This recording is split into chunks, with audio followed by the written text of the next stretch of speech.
दोस्तों, प्रधानमंत्री नरेंद्र मोदी और गृह मंत्री अमित शाह ने ईडी का इतना दुरुपयोग किया कि अब लोगों का भरोसा ईडी से उठता चला जा रहा है कि जिस तरीके से ईडी इतनी मजबूत संस्था मानी जा रही थी, उस पर लोगों का भरोसा था।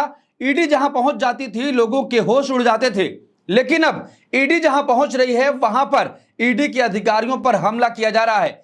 जिस तरीके से बीते 11 सालों में ईडी का इस्तेमाल करके प्रधानमंत्री नरेंद्र मोदी और गृह मंत्री अमित शाह ने विपक्ष के नेताओं को डराने का काम किया है, धमकाने का काम किया है। और किस तरह से दिल्ली के अंदर बड़ा धमाका हुआ है, वहां पर जनता ने कूद डाला, मोदी जी भी नहीं बचा पाए। जिस तरह की खबर सामने निकल के आ रही है, उससे कहीं ना कहीं ये समझना चाहिए कि जनता किस कद्र भारतीय जनता पार्टी या फिर भाजपाइयों से उभी हुई है। आप लोग इस वीडियो को देखिए। दोस्तों, प्रधानमंत्री नरेंद्र मोदी और गृह मंत्री अमित शाह ने ईडी का इतना दुरुपयोग किया कि अब लोगों का भरोसा ईडी से उठता चला जा रहा है कि जिस तरीके से ईडी इतनी मजबूत संस्था मानी जा रही थी, उस पर लोगों का भरोसा था। ईडी जहां पहुंच जाती थी, लोगों के होश उड़ जाते थे। लेकिन अब ईडी जहां पहुंच रही है, वहां पर ईडी के अधिकारियों पर हमला किया जा रहा है। उनकी पिटाई जिस तरीके से बीते 11 सालों में ईडी का इस्तेमाल करके प्रधानमंत्री नरेंद्र मोदी और गृह मंत्री अमित शाह ने विपक्ष के नेताओं को डराने का काम किया है, धमकाने का काम किया है और ऐसी जगहों पर रेड मारी गई है जहां पर कोई तुक नहीं बनता था। उसके बाद से लगातार ईडी पर से लोगों का भरोसा उठता चला जा रहा है।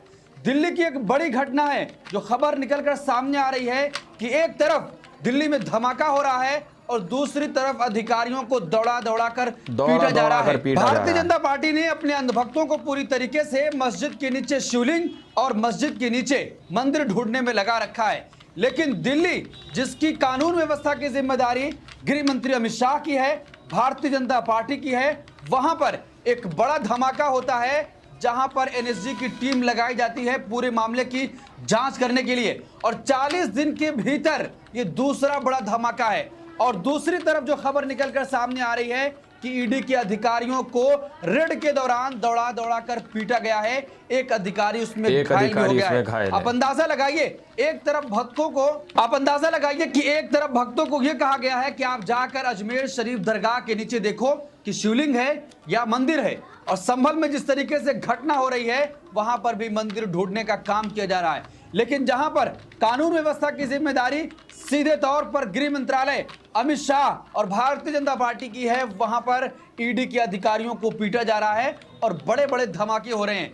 दोनों खबरों पर हम विस्तार से चर्चा करेंगे कि जिस तरीके से ईडी का जो रसूख था वो पूरी तरीके से खत्म होता चला जा रहा है कि जिस तरीके से आप 11 सालों में देखेंगे तो सिर्फ और सिर्फ विपक्ष के नेताओं पर ही कार्रवाई हुई है या विपक्ष के सपोर्टर के ही घर पर ईडी की रेड पड़ी है। भारतीय जनता पार्टी के सहयोगी दल और खुद भारतीय जनता पार्टी के नेताओं के खिलाफ ईडी की कोई कार्रवाई नहीं हुई है, जिसका नतीजा यह निकला है कि जब ईडी रेड करने पहुंची तो अधिकारियों पर हमला किया गया है। देखिए, खबर है कि दिल्ली में छापेमारी के लिए गई ईडी की टीम पर हमला, बड़े अफसर भी जख्मी। दिल्ली में ईडी की टीम पर हमला, साइबर क्राइम से जुड़े मामले में जांच करने पहुंची थी टीम। दिल्ली में छापेमारी करने गई ईडी की टीम पर हमला कर दिया गया। घटना में एडिशनल डायरेक्टर स्तर के अधिकारी भी जख्मी हुए हैं। मनी लॉन्ड्रिंग की जांच करने वाली केंद्रीय एजेंसी की टीम राजधानी के बिजवासन इलाके में छापेमारी करने पहुंची थी। बताया जा रहा है कि मौके पर 5 लोग थे, जिनमें से एक भागने में कामयाब रहा। आरोपियों के खिलाफ दिल्ली पुलिस को शिकायत दी गई है। आप अंदाजा लगाइए कि साइबर क्राइम का मामला है, ईडी की टीम छापेमारी करने गई है, लेकिन ईडी के अधिकारियों पर ही वहां हमला किया गया। ईडी के अधिकारियों को निशाना बनाया जा रहा है कि जिस तरीके से ईडी का जो रसूख था वो पूरी तरीके से खत्म हो गया है। ईडी की साख दांव पर लगी है कि जिस तरीके से सरकार ईडी के अधिकारियों को विपक्ष के नेताओं पर कार्रवाई के लिए कहती है, लोगों का भरोसा ईडी के ऊपर से उठ गया है। आखिर इसका जिम्मेदार कौन है कि एक अधिकारी को चोट आई है और अस्पताल में उसको भर्ती कराया गया है। तो साफ तौर पर जिस तरीके से पिछले 11 सालों में भारतीय जनता पार्टी ने ईडी का इस्तेमाल करके लोगों को डराने धमकाने का काम किया है, लोगों को चुप कराने का काम किया है, आज उसका नतीजा ये निकला है कि लोग ईडी के अधिकारी से जो डरते थे, अब वो पूरी तरीके से वो डर और खौफ खत्म हो गया है। अगर ईडी सही मामले में भी रेड करने पहुंची है तो उसके ऊपर हमला किया गया है। बताया जा रहा है कि ईडी की टीम साइबर धोखाधड़ी से जुड़े मनी लॉन्ड्रिंग केस की जांच के सिलसिले में छापेमारी करने पहुंची थी। एके फार्म नामक फार्म हाउस पर ईडी की टीम छापे करने के लिए पहुंची थी। सूत्रों ने बताया कि मामले में आरोपी अशोक शर्मा और उसके भाई ने ईडी की टीम पर हमला कर दिया। अधिकारियों के मुताबिक दिल्ली पुलिस ने केस दर्ज कर लिया है और स्थिति अभी भी कंट्रोल में है। अब एक और दूसरी खबर पर चर्चा करेंगे कि जिस तरीके से प्रधानमंत्री नरेंद्र मोदी और गृह मंत्री अमित शाह ने ईडी का दुरुपयोग करके पूरी तरीके से उसकी साख दांव पर लगा दी है कि जब ईडी का जो गुड़गांव ऑफिस है वो एक कब्जा की हुई फार्म हाउस से चलाया जा रहा है। पहले ईडी ने वहां रेड मारी और उसके बाद उसी फार्म हाउस पर कब्जा कर लिया, वहां से अपना ऑफिस चला रही है। आप अंदाजा लगाइए कि ईडी का इस्तेमाल इतने जरिए हो जा रहा है और इतनी जगहों पर उसकी रेड हो रही है, लेकिन उसके पास अपना ऑफिस तक नहीं है।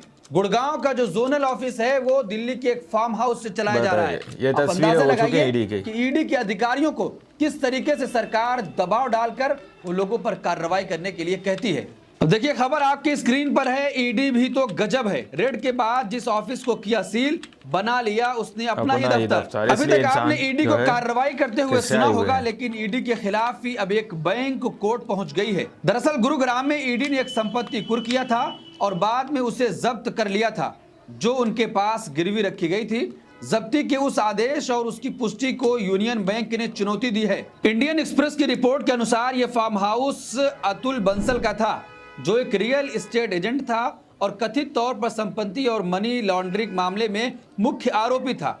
उसकी मौत हो चुकी है। उसने 2004 में यह संपत्ति खरीदी थी और साल 2012 में उसने इसे अन्य संपत्तियों के साथ बैंकों के एक समूह के पास 111 करोड़ रुपए में गिरवी रख दिया था। तो आप अंदाजा लगाइए कि किस तरीके से ईडी अपना काम कर रही है कि जिस ऑफिस को उसने सील किया था उसके बाद उसको जब्त कर लिया। जब्त करने के बाद वहां से पूरी तरीके से कामकाज चल रहा है। सिर्फ यही नहीं, अधिकारियों के लिए बड़े बड़े रूम उसमें है, पूरी तरीके से उसमें रहा भी जा रहा है। आप अंदाजा लगाइए कि आखिर देश में चल क्या रहा है कि जिस तरीके से दिल्ली की कानून व्यवस्था पूरी तरीके से गृह मंत्रालय के अधीन है, उसकी जिम्मेदार गृह मंत्री अमित शाह हैं और लगातार दिल्ली जो देश की राजधानी है उसकी कानून व्यवस्था बिगड़ती चली जा रही है।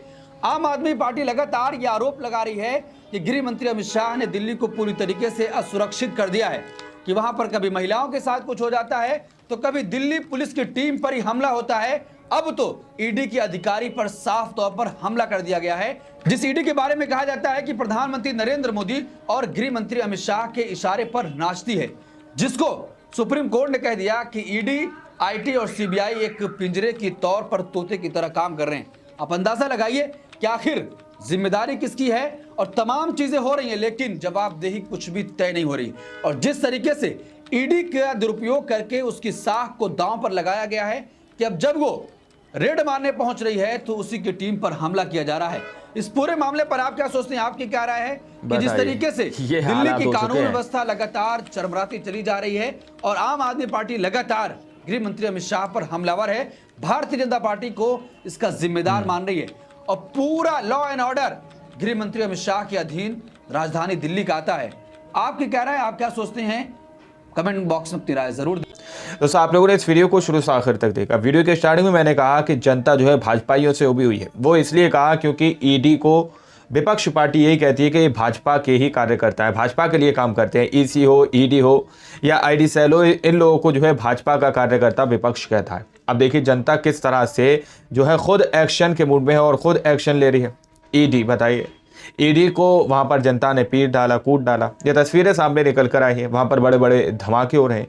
तो क्या कुछ दिल्ली के अंदर चल रहा है, वो तस्वीरें आप लोगों के सामने रखी गई हैं। एक तरफ मस्जिद, मदरसे, दरगाह, खानकाहों के नीचे से मंदिर ढूंढने का अभियान चल रहा है, दूसरी तरफ बेरोजगारी अपने चरम पर है, तीसरी ओर लोग बेरोजगार घूमते हुए नजर आ रहे हैं। लेकिन इस पर केंद्र सरकार की बिल्कुल भी नज़र नहीं है। नज़र है तो मस्जिद, मदरसे, मुस्लिम, इन लोगों पर उनकी नज़र है कि दरगाहों के नीचे जाओ, तुम जाकर शिवलिंग ढूंढो। इस तरह की खबरें सामने निकल कर आ रही हैं। आगे आप लोगों के सामने पूरी रिपोर्ट रखी गई है। आप लोग इसके बारे में क्या सोचते हैं, क्या समझते हैं, अपनी राय कमेंट सेक्शन में जरूर दीजिएगा। अगली वीडियो में, जब तक के लिए जय हिंद, जय भारत।